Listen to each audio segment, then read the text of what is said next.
Hello and welcome to the Peilcast podcast with myself, David Carabini. Support for this week's Peilcast is brought to you by Manscaped, who is the best in men's below-the-waist grooming. Their products are precision-engineered tools for your family jewels. Manscaped's performance package is the ultimate men's hygiene bundle. Join over 4 million men worldwide who trust Manscaped with the exclusive offer for you, 20% off and free worldwide shipping when you use the code PELCAST20. That's PELCAST20. PEILCAST20, Peilcast20 at manscaped.com.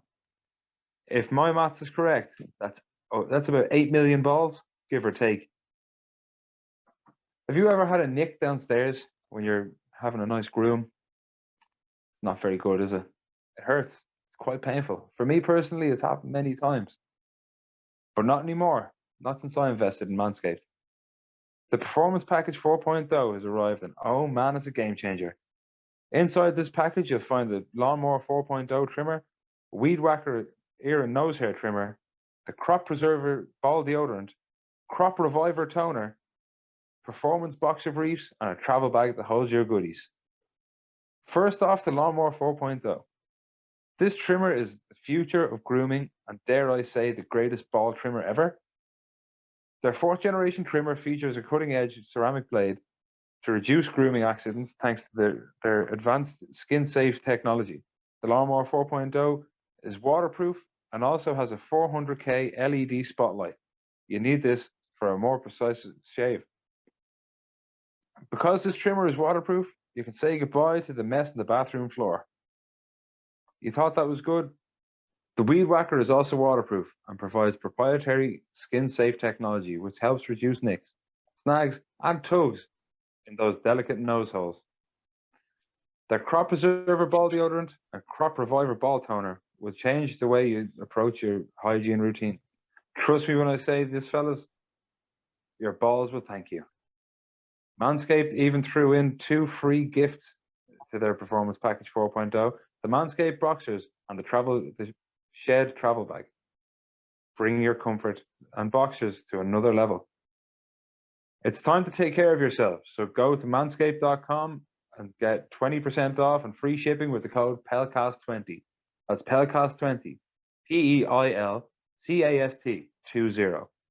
And trust me when I say this, your balls will thank you.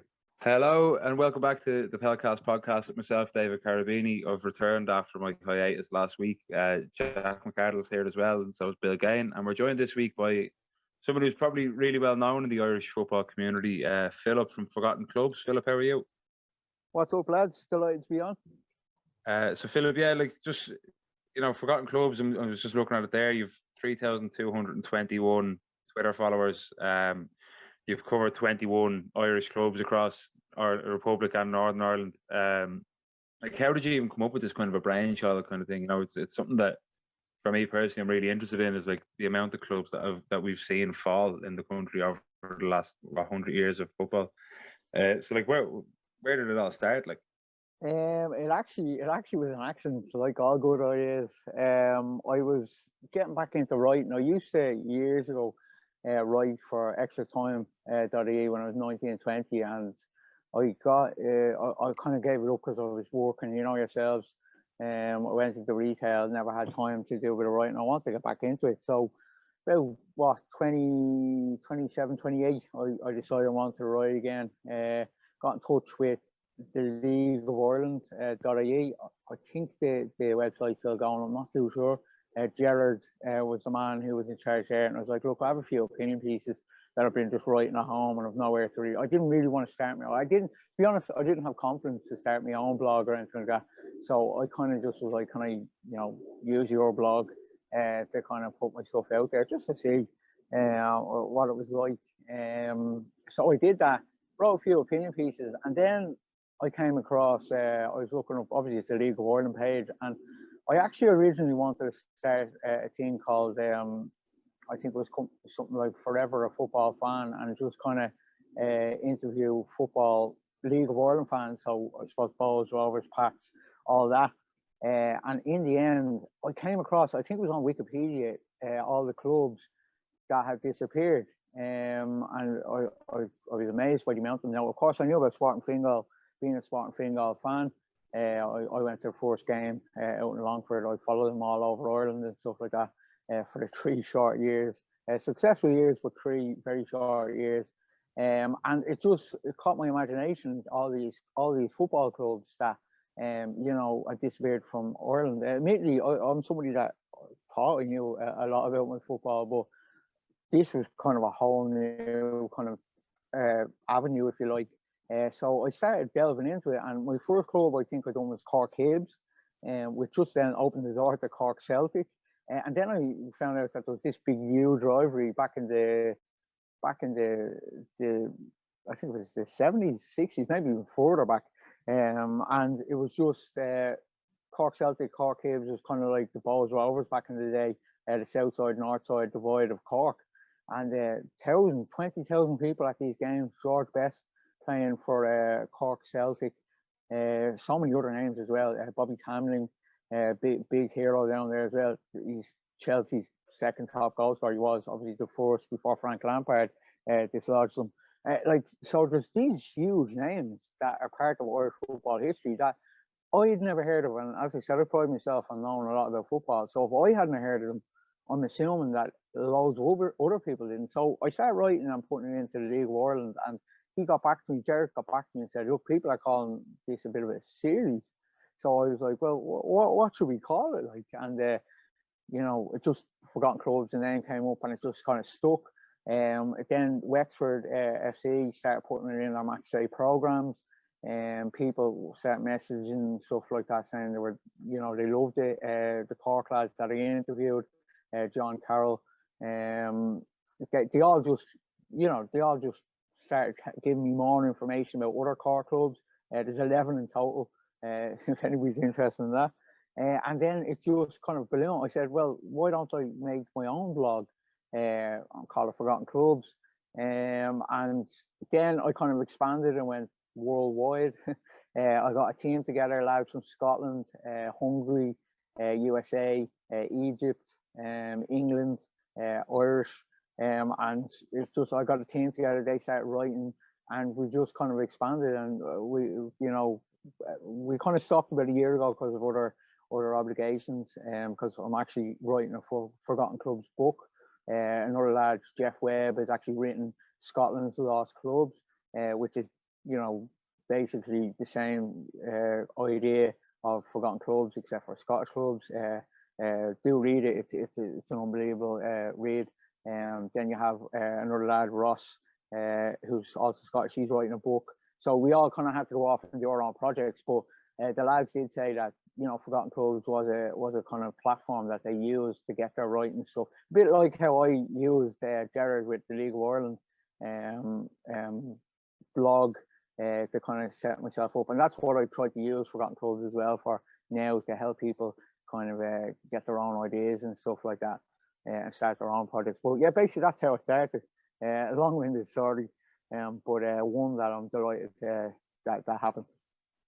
No, yeah, look, that's really interesting. Like, it's, as I say, like I'm kind of like a big fan of the whole series itself. Like, I actually came across it when you were only starting off.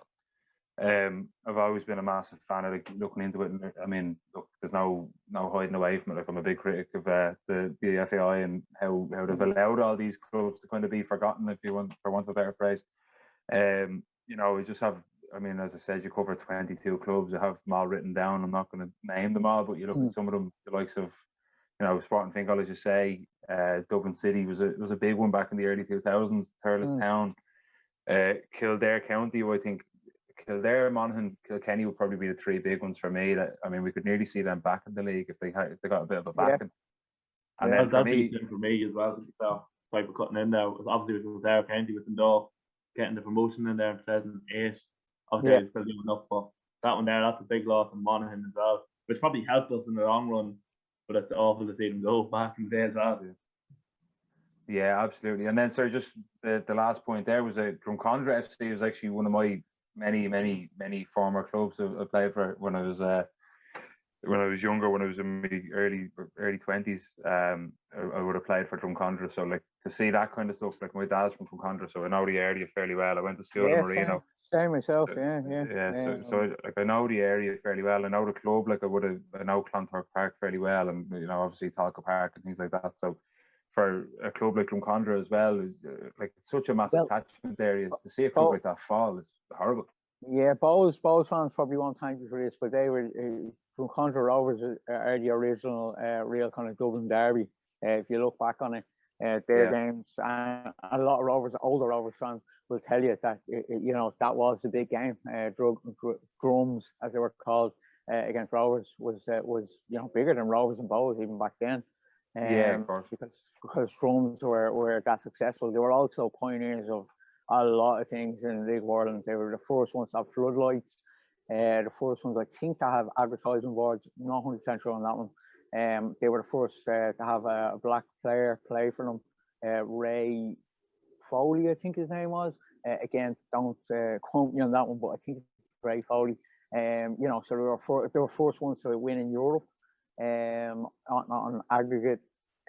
So they were a huge club. Obviously, they still have their schoolboy and Leinster Senior League. I don't think they'll come back, unfortunately. I always look into that sort of stuff, but it would be great if all these 41 clubs, I think it is now, came back. You just think about it, League of Ireland would be unreal. But I will say one thing, and we're obviously going to move on to this topic. There would be an awful lot of Dublin clubs. Absolutely. Yeah, Bill, did you want to come in there? Sorry, I thought I saw your hand. Yeah, just one thing. I suppose an awful lot of these forgotten clubs. That I think we heard here recently the other day that the new League of Ireland third tier has postponed until 2024. Is it? It was originally meant to come in 2023, but it'd be great, like, if have the likes of Kildare, Monaghan, Kilkenny, and all coming back into the league system, because again, as I say, it's 32 counties. Like, we should really have at least one club per county, really. And if that was the case, we would be able to have a full league structure in the country where, like England, where you have your 3 or 4 tiers, and I think it would completely change the football landscape in the country. But again, there's teething problems with that. There's lack of funding, so we're a long way off that at the moment. But in the long term, that's what we should be going for, I think. Yeah, totally. It's something that I've advocated. I always say every county should have one club, because people say, "Oh, there's no interest in the League of Ireland." But let's be honest, if you don't give somebody the product, why would they be interested? And so, just for example, Mayo, County Mayo. Why would anybody in County Mayo support League of Ireland if they don't have a club to support? They're not going to go to Sligo, or some of them probably would go to Sligo and Galway at the moment. They really love their League of Ireland, but in the main frame, they're not going to. So they are going to just support Liverpool or Man United or whatever, because it doesn't matter. They're going to have to travel in anyway to support the football club, and it's not going to be a local football club to them in any way. So this is why I think if you have more clubs in different counties, you will get more interest and you will get more fans in the door. And plus, you watch the GAA. They do. A lot of people say, we shouldn't follow the GAA model, but the GAA model works. Look at the All Ireland final on Sunday. Like, they're getting 80,000 people to go to an All Ireland final, and the rest watching it all over. Like, I watch it. I'm not even a GAA fan. I watched it.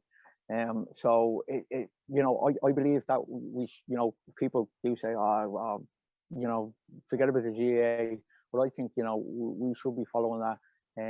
But an awful lot of it, as you said, Bill, is to do with funding and stuff like that. I'm not naive to know that you need the money to back it up. Unfortunately, again, I'd be an advocate maybe of amateur football at a top level, but again, that's a totally different kind of can of worms that I'd be opening there. But it's something that is close to my heart. As you probably already know, to get a football team in every county. Yeah, absolutely. I mean, you look at it, like you were mentioning about Mayo. Like, there's also Roscommon, Cavan. I know we mentioned Thurles Town earlier on, but Tipperary don't have a club either. Roscommon, Clare, all these different, Carlow as well, just don't have clubs that are there for people to go to and support. Like, and I think you're right to a certain extent with the GAA model of you know, the 32 counties, but at the same time, you have to remember that there is a good few clubs in Dublin, and there's two in Cork. We used to have three in Galway, you know, that kind of way. I think it's something that you could look at, and obviously with the whole Kerry FC thing coming on next year is something that we can really look at and think, you know, this could be the start of something. But like you mentioned, that a lot of Dublin clubs. For me, actually, personally, just before we move on to the main topic of this episode, was I don't think there's too many Dublin clubs. I just don't think there's enough clubs from everywhere else in the country. Because if you look at any major league in the world, most of the clubs in those leagues are from the capital or from a certain city. Like how many London clubs are in the Premier League, or how many Madrid clubs are in La Liga, how many, you know, clubs in and around the Glasgow, Edinburgh area in Scotland. So like it's more along the lines of we need more clubs rather than we need less Dublin clubs, in my opinion. Like that's just for me anyway. But we'll move on anyway, talking about the Dublin clubs. You were actually involved in a very public Dublin-based club that was looking to join the league back in 2020-21. Irish CFC. I'm sure a lot of the people listening will have heard about the whole, I'm not going to call it a fiasco, but the situation. The club was originally, the official statement to say that they were going to apply for the League of Ireland was the 10th of December 2020, and they were just edged out by Treaty United from Limerick. Can you just shed a bit of light on that for people? Because obviously that was it was huge news, like that, like this big American consortium was coming in. I know Dennis is the guy's name. He did an interview with Keith from Irish Footy Vlogs, and like it just seemed to be just an absolute mess from the start. To be honest, from what I've seen, like, would you shed a bit of light on the whole situation overall? Yeah. I suppose I'll start from the start. I was at home, and I got a WhatsApp message from Dennis, and it was like, "Hi, I'm Dennis." Introduced himself, telling me about who he was and stuff like that. And at first, I kind of thought it was I thought it was somebody taking the Mickey out of me. To be honest, I texted my mates going, "Lads, what's the story here?" Like, but he explained that he had got my number actually off the Forgotten Club's blog site. He read the story about Sporting Fingal, and he was interested in that area of Dublin. Now, Dennis is from, he's American, but he also has Irish roots. His mother is from Cork. So that, I don't think that part was highlighted enough in this whole story, because a lot of people thought he was just coming to Ireland because just randomly. He did have roots here in Ireland. So that was his connection to Ireland. Now, admittedly, he didn't have a lot of information about Irish football. So that's kind of why he was tapping into me. So that's why he contacted me.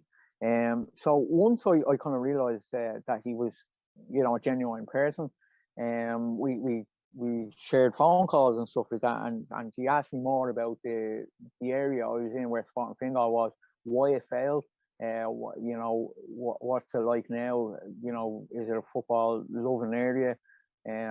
If he was to try get a League of Ireland team, would it be successful? I gave my experience with Sporting Fingal, and basically Sporting Fingal, as we all know, collapsed because they were just run by one person, Mr. Gannon.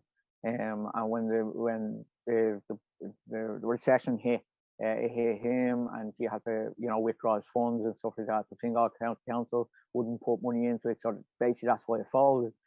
So I told Dennis, I said, look, if you want to start a football club here, you know, the towns are here, the population is here. You know, it's all set. You know, it can be done if it's done properly. But, you know, if you're coming in here and you're thinking, oh, we're going to pump money into this and it's going to be a success overnight, it's not going to work. And personally, I didn't want to be part of it if it was just a kind of, we run in, we sign all the best League of Ireland players. It's one thing all job, basically. You know, pump a lot of money into it, become a franchise, and then, you know, try to get a lot of success. Because it doesn't work in League of Ireland. Not even only Sporting Fingal, my experience of researching other clubs who are trying to run before they can walk. So I said to him, I said, look, unless this is a long-term plan, I mean, you mightn't get success in the League of Ireland for 10 years. You know, it could be 5-10 years before you you get any type of success. But he reassured me that this was a long-term plan, that he basically just wanted to bring football to this area. He wanted to create a kind of a community-based football club to be proud of, and make League of Ireland, stand up and take notice of this area. I gave him the history of the area. I'm from Swords. I've always been from Swords my whole life, 32 years, 30 of the at the time. So I know this area, and I know this area loves its football. Has loads of underage football. I'm from an estate here, River Valley. River Valley Rangers have been going for years. Like it's huge population.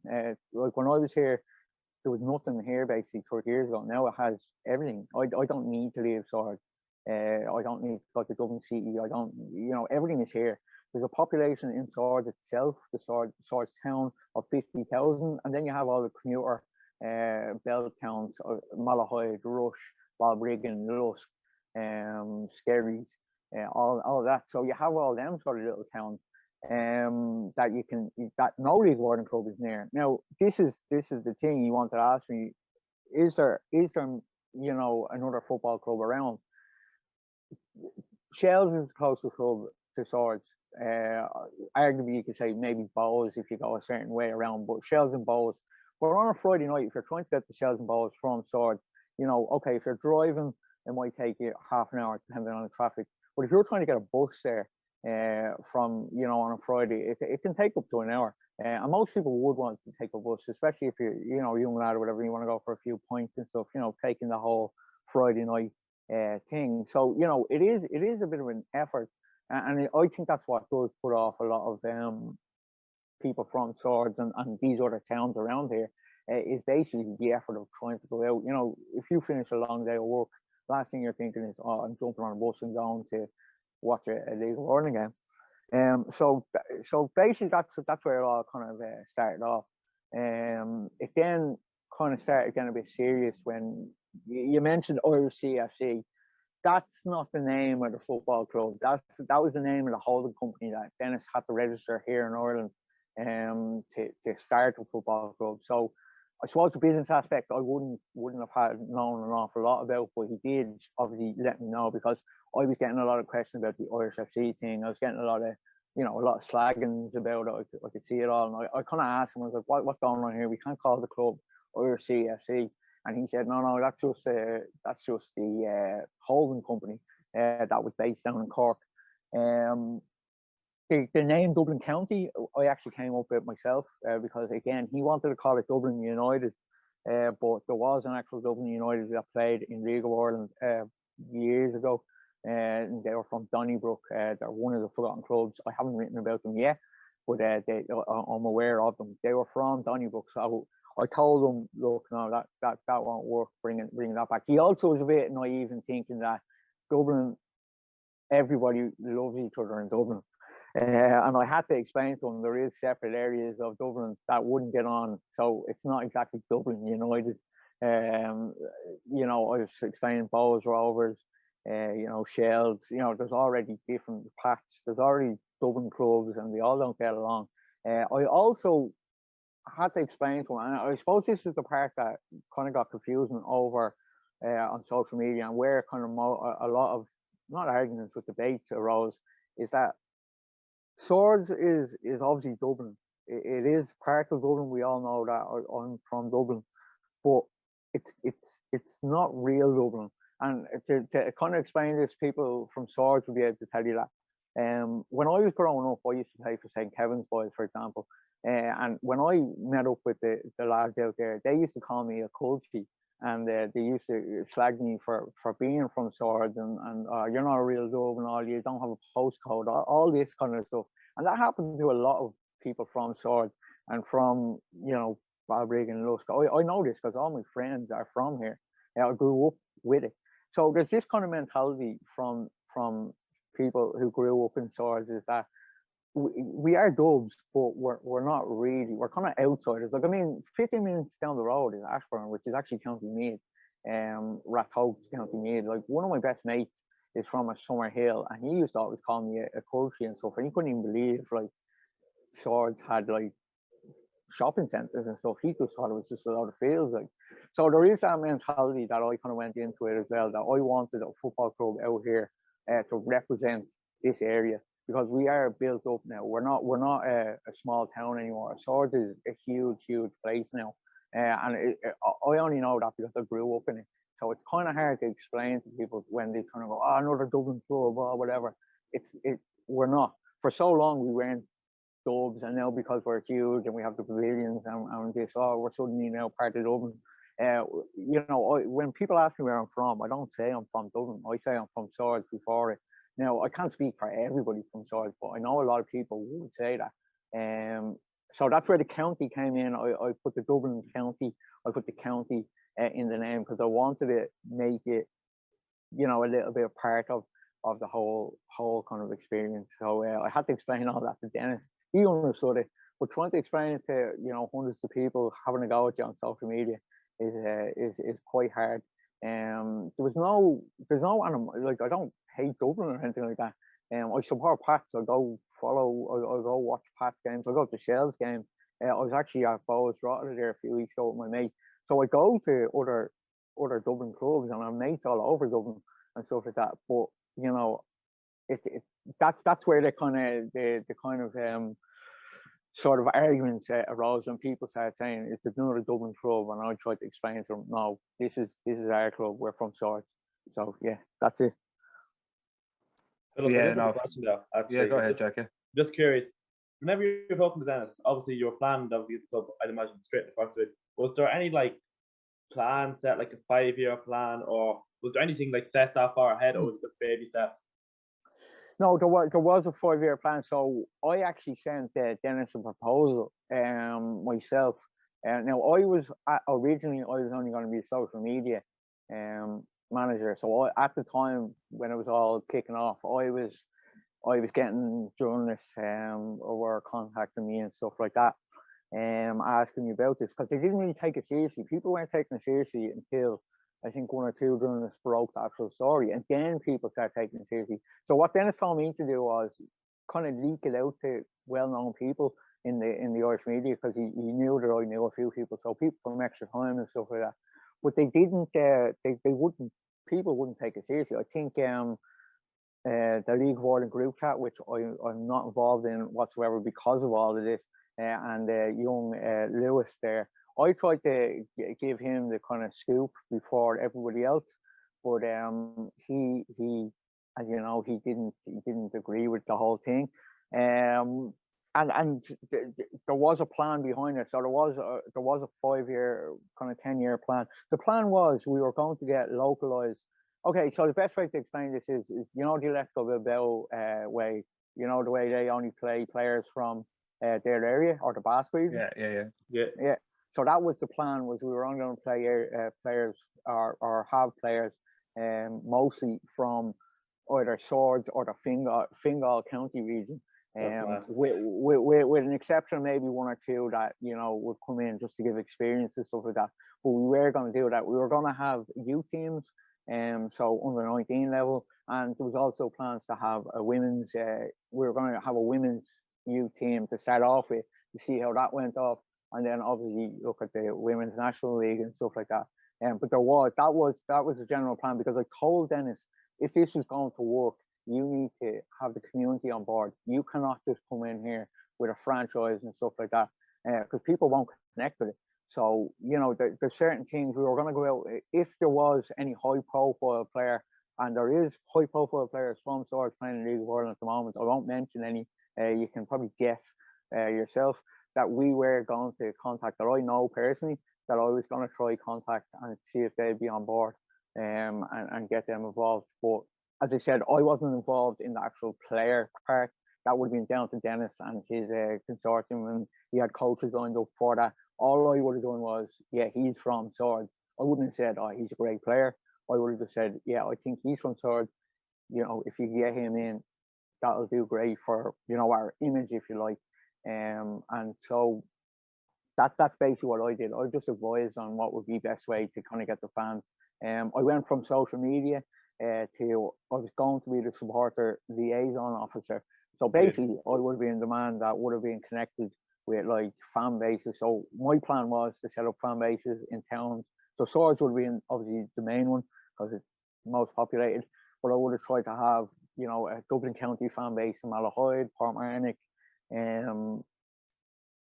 Skerries, Balbriggan and Lusk, you know, set them up. If you start off, you know, 10, 15 fans, get them on board, have a fan group there, get them to add people, you know, you have 30, 40, 50, and then you build it up. It takes years. It's not going to be built like, you know, in a season. I said that to Dennis. I go, we could only have 100, 200 fans here to start off, but give me the time to try build a rapport with these fans. But as I said, you needed local players. So what I suggested, we need players. So have a player from Balbriggan, have a player from Skerries, have a player from Malahide. You know, the best players from there. Obviously, have the best players from Swords and stuff like that. The best players from Fingal. You have them players. I mean, you're connected with the community already. And again, I'm just taking from experience from forgotten clubs. A lot of clubs failed because they didn't do that. So an example is Kilkenny. I was told by many people who followed Kilkenny, the reason why they didn't go or they didn't get the fans was because they brought all their players in from Dublin. I mean, that's not going to work. Like that will work if like they're the best players in the world and they're continuously winning. But they weren't. Kilkenny, you know, I think one season went a whole season only win one game, and they had just double lads. That you know, you'll keep the fans if the fans can say, oh yeah, Johnny from down the road or whatever, and stuff like that. But that's why they failed. Kildare the same. They didn't have Kildare born players. I think Philly Hughes is the only one really. Look at Philly Hughes. There's an example. Kildare man, you know, absolute hero for Kildare because he's one of their own. You need to have one of your own or many of your own playing in the club to get that connection with the fans, and the fans will come.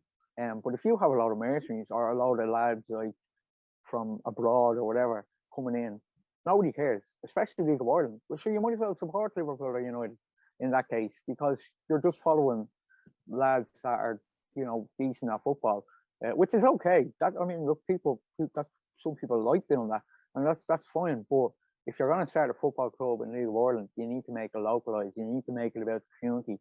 You can see that in clubs right now, like Pats, Bows, Rovers, Shells. I mean, Cove, Finn Harps. They're all community-based clubs, and they're all still about, and that's the reason why they're still about. But if you look at the clubs that have vanished in their 41 list, you will see that where they went wrong, basically. Is that they didn't get the fans in from the community or get the community on side. Yeah, no, like that's you know, it's funny you mentioned like all that is actually I'm from Skerries myself, and I'm a Drogheda fan, so I used to always get stick from all my mates from Skerries because they were like, "Oh, you're from Dublin, but you support Drogheda, like, but you're not support a Dublin club." But the thing about it is between Dublin and Drogheda is like we used to get a 25-minute train up the road, whereas to get to Talca or to get to Dalymount, it was an hour and a half on a 33 down through Swords. Like, so I know exactly what you mean. Like it is like on a Friday night as well. Like, you know, I was going between my ma's and my dad's. My ma lived in Coolock and my dad's from Skerry, so I was out here. I was like lived in Skerry, so he's from Drumcondra. So I had the decision to make between do I stay in my ma's on a Friday and go to Bows, or do I stay in my dad's and go to Drogheda? And the lads from Skerries were all going to Drogheda as well, so we just went, and that was why we started going to games. And I've been supporting for the last 15 years, like, so. Like that's, you're dead right. Like I think the biggest failure with Sporting Fingal was the fact that they weren't even based in Fingal. No. That was a problem. Like Santry Stadium, right? Yeah, right. It's a lovely ground and all this. The running track killed it for me. But like you are seeing people from Skerries getting on a 33 at fucking 5:30 to get to an 8 o'clock kickoff on a Friday night. Like, and you know, it just doesn't work that way. Like, all right, yeah, the Swiss Cottage would have been hopping on a match day when Shells or Bows were in town, but you know, for the likes of Finn Harps or Dundalk or Sligo, Galway, anyone coming down, nobody wanted to go to Morton Stadium and stand at the other end of a running track and watch the team play. Like, the ground was never going to work for a League of Ireland ground because they needed the atmosphere. like if you want to keep people going to games, and we had this discussion a couple of weeks ago where I went off and one about the lack of flares at games. Like you need an atmosphere at games, and there's just no atmosphere in Morton Stadium because of the running track, because it's an open ground. There's only one stand that has a roof, and you're just not creating the same buzz that you would at another ground. And like you're dead right. Like the issue with Sporting Fingal was they didn't resonate with Fingal. They were a Dublin-based club that just had the name of Fingal. It's like MK Dons, pretty much, where it's like, oh yeah, well we're Wimbledon, but we're not in Wimbledon. So like that, I felt as though that like, at the time. Now I in my school, like I went to school in Marino, and there was a lot of lads that would have been, Shells, Bows, and Sporting Fingal, a couple of Rovers fans, a couple of Pats fans, and then me as a Drogheda fan. But it was like that was the only crack that you got, was slagging Sporting Fingal for not having enough fans and things like that. And that was because people weren't there traveling down to. It was like going to an away game for a home game nearly, because the lads were traveling for so long. Jack, you want to come in there? Yeah, I'm just interested now in the whole Dublin County FC. I'm just seeing here, just reading there's apparently they're planning to form a link with Cherry Orchard. Just want to know more about that, and also the fact of I remember actually getting leaked, the players getting signed, and I was losing Ukrainian lads. I'm not saying the whatever plan was about getting lads in from Fingal and nearby places, but what's the story with that? The Cherry Orchard thing was correct. We were linked up with them.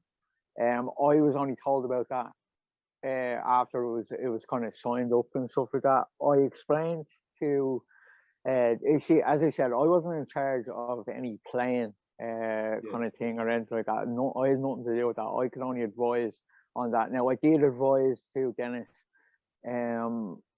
Cherry Orchard are obviously South Dublin, Ballyfermot, miles away from us. However, there are a lot of people from Swords, a lot of young lads from Swords, from newer towns that I mentioned, Lusk, Skerries, whatever. Anybody decent usually leaves Swords. So for example, again, River Valley Rangers here, my local side, Swords, Celtic and all. If you're decent, you usually do go play for, say, Cherry Orchard, Home Farm, St. Kevin's and stuff like that. So in that regard, there could have been players from the Fingal area that were playing in Cherry Orchard. We all know Cherry Orchard are one of the top schoolboy sides in the country, so that was a good idea. But I did say to him, we still need to keep that kind of I suppose I'm about to say siege mentality, but it's not really that. It's kind of like that community.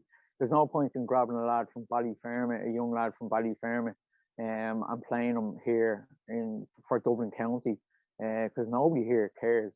If anything, people would be like, "Oh, I don't want to support a club that's taking in, outsiders and stuff like that." It's just the way it is. So that Cherry Orchard thing was true. That was actually signed. But I had said to him we should get in contact with. I have links with River Valley Rangers, with Malahide United. Now I know Malahide United. I think they're linked up with Bows. I think. They went to the Oak for a while, I think, as well. Yeah. So they are linked up. Yeah, we hadn't gotten that far in the playing department. But that would have been in my plans as well, to link up with the local schoolboy clubs around here. What was the other question? I didn't catch the other question. Was there not something on the website about the players, and there was loads of Ukrainian lads and foreign lads, like from like lower tiers in their countries, been on the website, is signed in and registered? Yeah, so that website was put up within a day. That was an FAI. You have to have a website for your football club. It's like a condition so we had to fill out, like Dennis. Now, when I say we, I only fill out 2 or 3, but Dennis had to fill out, I think it was a 92-page document or something like that, and he showed me most of them. When you're applying for a league, it's an extremely stressful and long-winded process. And one of the things, and a few of them are bizarre, but one of the things is your football club has to have a website. So Dennis threw that website up without any knowledge of anything. I think there was loads of mad stuff on it. I remember people were linking me to it, and I was like, look, we just have to have it up. It doesn't matter what's on it. And so I'm aware of what you're talking about. Dennis has Ukrainian links and stuff like that. But yeah, it was just put up. There was loads of mad stuff that was put on that Dennis just put up.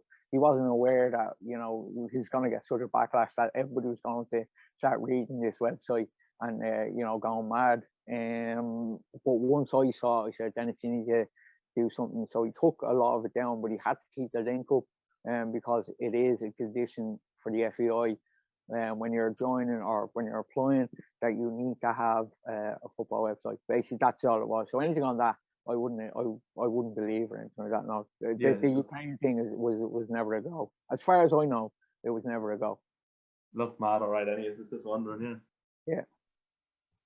Yeah, like it's again, like, you know, you mentioned the League of Ireland group chat, the whole thing with Lewis and things like that. Like, I know Lewis just from going to games, and like, I know he wasn't happy about the Irish CFC thing, like, and he did take the piss a lot, like, and I felt as though like I hopped in on the bandwagon the odd time just for a laugh and things like that, but I was never like, I'm of the opinion that the more clubs we have in the country, the better. It doesn't matter if it's, you know, 10 Dublin teams, as long as there's more teams in the league, we're going to see an improvement, in my opinion. And like, it'll dilute the talent for a while, but I remember it was Hughes and Treaty. That was the debate, was who do you let in? And I said, let them both in, get another, because I think we're Francis involved as well. Yeah, it actually wasn't between us and Treaty. Dennis was on Zoom meetings with Treaty and the FEI. So there's these workshops that you have to do and stuff like that. So he was talking to Treaty. It was going to be Shamrock Rovers 2 were going to come back in with us and Treaty. Just so I don't want to get sidetracked, but with Lewis, I was very good.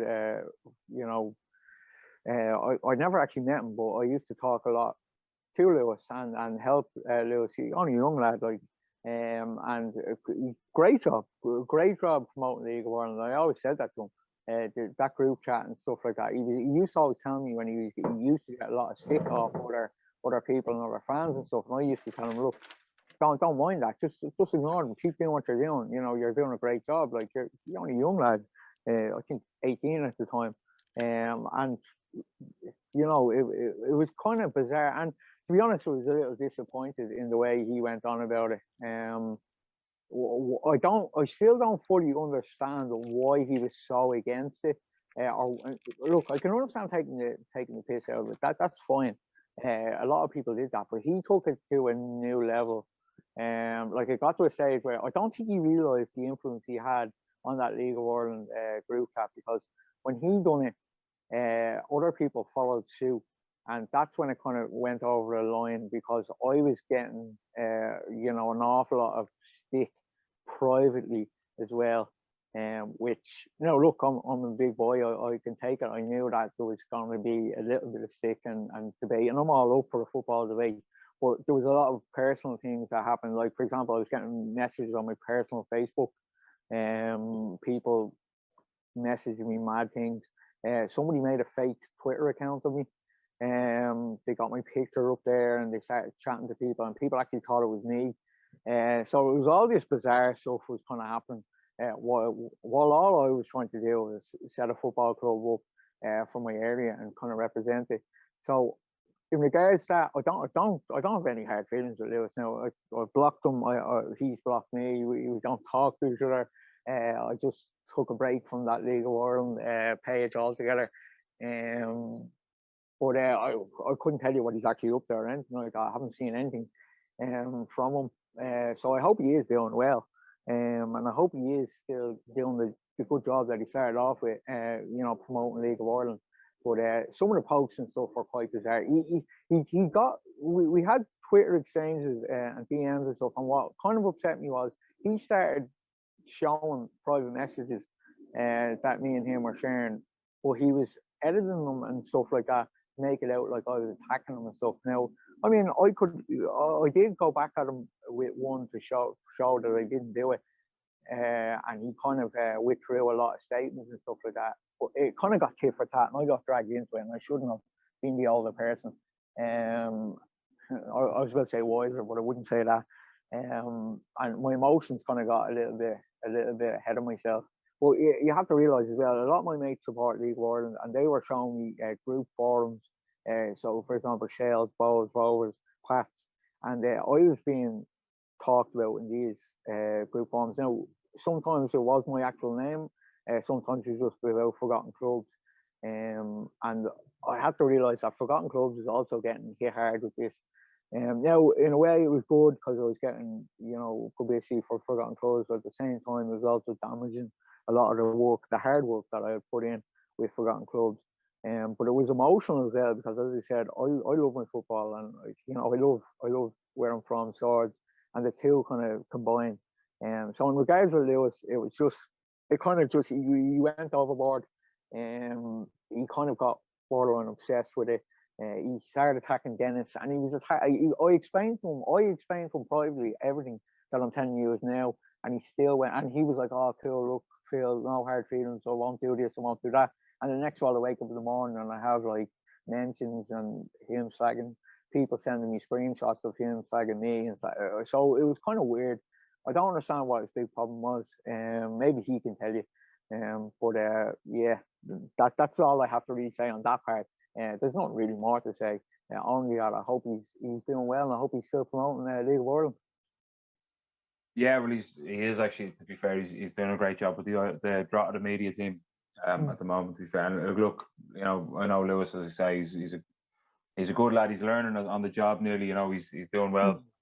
I have a lot of time for him as well, and I did think he went a bit too far. I did say that to him at the time, but look, it's all, as far as I'm concerned, it was over a year ago. He's still doing a great job, and he loves the league as well. Like, so, he's only going to improve it now, and I'd love to see another kind of another move towards more clubs in the league, as I say. But Bill, do you want to come in there on anything?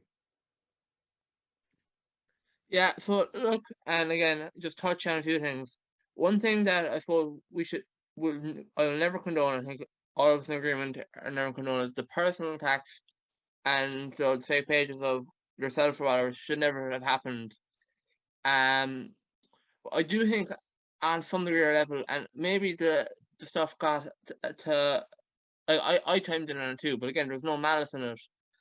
But I think maybe at some degree or level, I think I don't know. I think the abuse or just kind of joking along or whatever. I think maybe he showed a bit of a short skin or thin skin, and maybe that's because of the pressure you're under at the time.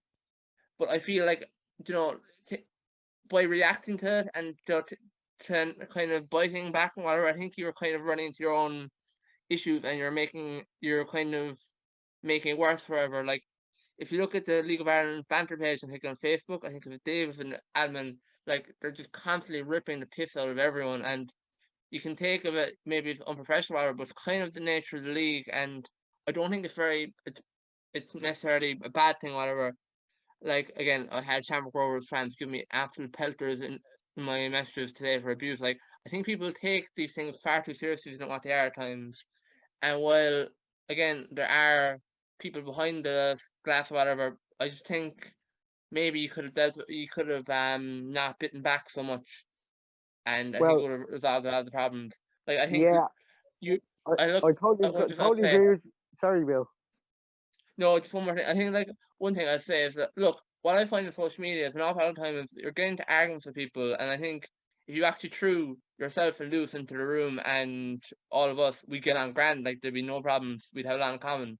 Sometimes things are lost in translation on social media, and things are taken a bit more seriously, and some people are taken more seriously than others, and it's just a bit of a cesspit, to be honest.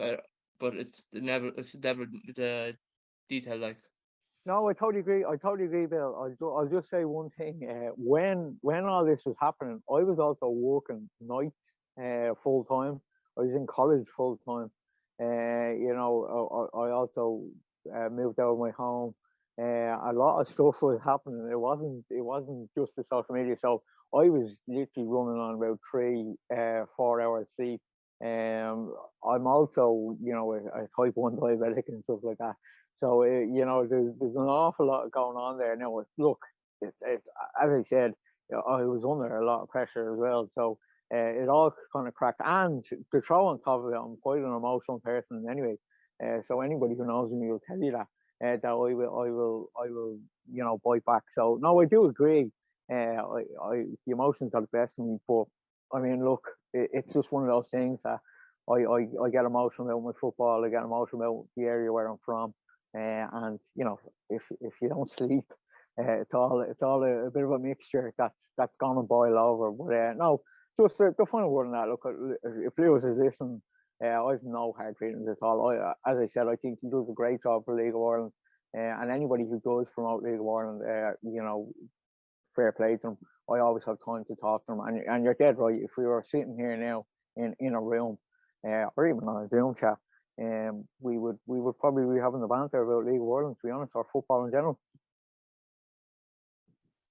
Yeah, I mean, it's just incredible. Like, I have the same opinion. Like, if you're sat in a room with someone, you're not going to start, ripping the piss out of them. But I think it's the whole keyboard warrior stance where, like, you're not going to start ripping the piss out of someone if they can punch you in the face, like, unless you're a really big man, like, or a wannabe hard man. But it's look, I mean, we all love the League of Ireland. That's the thing. I know Bill tags himself as a blow-in, but it's something that, like, we all care about Irish football. It's something that, from everyone's point of view, we're all fighting for the same thing. And when these kinds of things happen, it does kind of take away from it, and it gives kind of for me, I have a vendetta against the GA, and I think everyone knows that. But it gives the GA kind of more of it gives them ammo to aim at us, to say, oh well, they can't even support their own and all this kind of shit. But I do also want to say that I had Rovers fans on absolute strings at the weekend after the draw of the match, with the video of Rory Gaffney trying to dig at Chris Lyons. They did not like that at all, and I had a great time just ripping it into. And like, again, as Bill says, I'm on the Electricity League banter page, and we do a great job. I think we're actually the biggest League of Ireland page on Facebook. I think we're coming up to 40,000. We have more than the official page. But that is, again, it's literally just, we rip the piss. Like, it's nobody's safe. Like, we'll rip the piss out of everyone. I'll put shit up about Drogheda on days when I'm bored. Like, and I'm a massive Drogheda fan.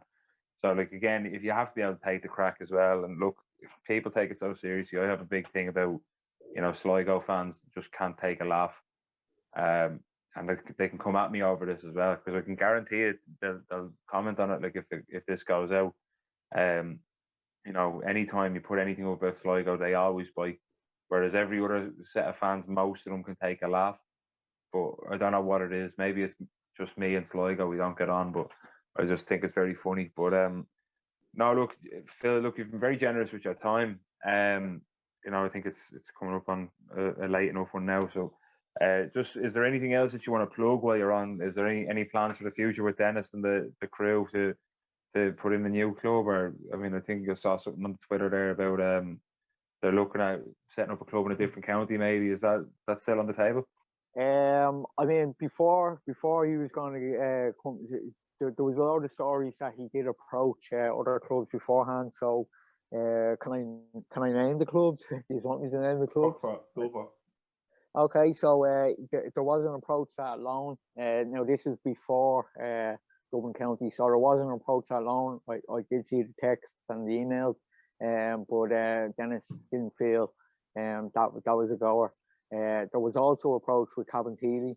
So Cabinteely, they did approach to buy, but they would have been writing off Cabinteely's debts, and it just wasn't worth it. It wasn't worth it. It was better off just starting up their own club. So that's why he turned to Dublin County. I actually done my own podcast on the Cabinteely story, and Cabinteely got in touch with me and said that wasn't true. But as we all know, Cabinteely are now Bray or Cabinteely or whatever. So take from that what you will. So I actually knew Cabinteely were going to the wall a long time before it actually happened. In regards to the future, nobody knows really what's going to happen in the future. I have kept in contact with Dennis. We do, send texts to see how each other are and stuff like that. Christmases and stuff like that. There is no plan there was a whisper of it that they were going to come. He was going to come back. He was going to take over the club. No plan that I know of, unless he's gone to another county and actually has gone to another county. But he hasn't told me about it. I didn't ask him about it. If he wants to tell me, he can. And just the final point, the reason why Dublin County didn't succeed was ironically that Morton Stadium pulled out in the last minute, literally the last minute, the last hour. The Clonliffe Harriers put an objection in, and we lost the stadium. Obviously, you have to have a stadium if you're playing League of Ireland. Morton Stadium is the only stadium that can be used around I suppose the Fingal area. I don't even know. I think it's on the border of Fingal. We were thinking of using Alta, but I don't think Alta would have been a great option. Alta was being talked about, and I think Sporting as well was being talked about, but again, not really a stadium. So that's the reason why Dublin County didn't work. If anybody's wondering, it wasn't that. That's not the only reason why, is it? Yeah, 100%. It was actually I was celebrating. We had got word. That's why Extra Time dropped the story that we had got in. I was celebrating and all that we had finally done it. My mates were all like, "We can't believe you actually done it," because everybody thought I was taking the piss. But yeah, that's the only reason. Literally, we thought we were in, and what was going to happen was it was us. It was Treaty United. I was on the phone to Dennis. Like that day was mental. It was mental. I had to go to work that night and all, and then I remember getting the text at like 10 or whatever. Oh, we didn't get in, and this is the reason. And I was like, devastated is probably a strong word, but I was so drained. I remember being at work that night going, I don't want to be here.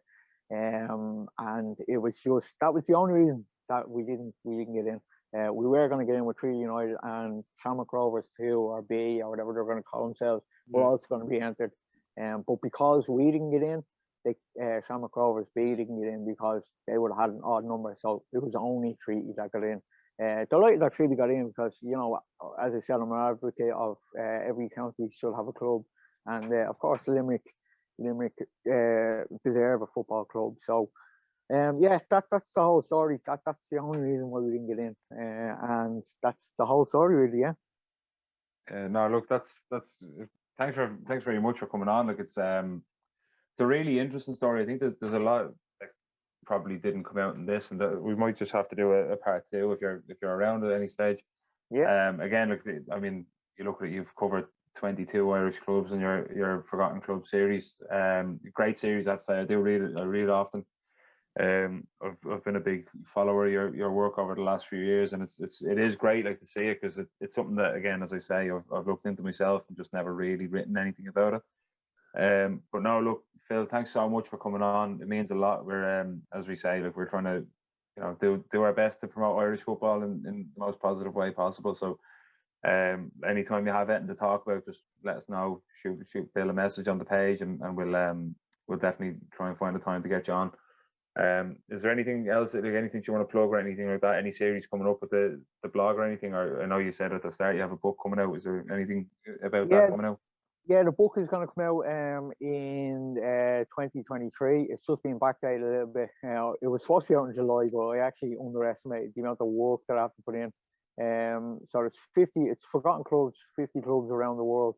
I've got all the clubs done. I've got the majority of the interviews from people from all over the world. So you're talking about Holland, Cyprus, China, you know, Finland, Sweden, South Africa, USA, Brazil, Australia, everywhere. So that will be out in early 2023. I've got the book cover and all sent to me, so it's all good with Pitch Publishing. So looking forward to bringing out that and finishing off that. The blog, at the moment, I'm actually setting up a kind of new team, so there will be new writers, fresh new ideas coming into it. I've kind of relaunched it there at the start of July, so the blog will keep taking over. We're looking into maybe starting a podcast again. We tried it a few times. It worked, you know, a few times, and then other times, other kind of formats. We're still messing around with it. So podcast, as you know yourself, lads, is a is a lot of work and commitment. So just at the moment we probably don't have enough time for that. That's all really. Brilliant. No, look, thanks so much, Phil. As I say, look, it's been Thanks great very to much, have you Phil. on. Really appreciate your time, and thanks very much. No problem, Thank lads. you. Anytime. Cheers. Thanks a lot.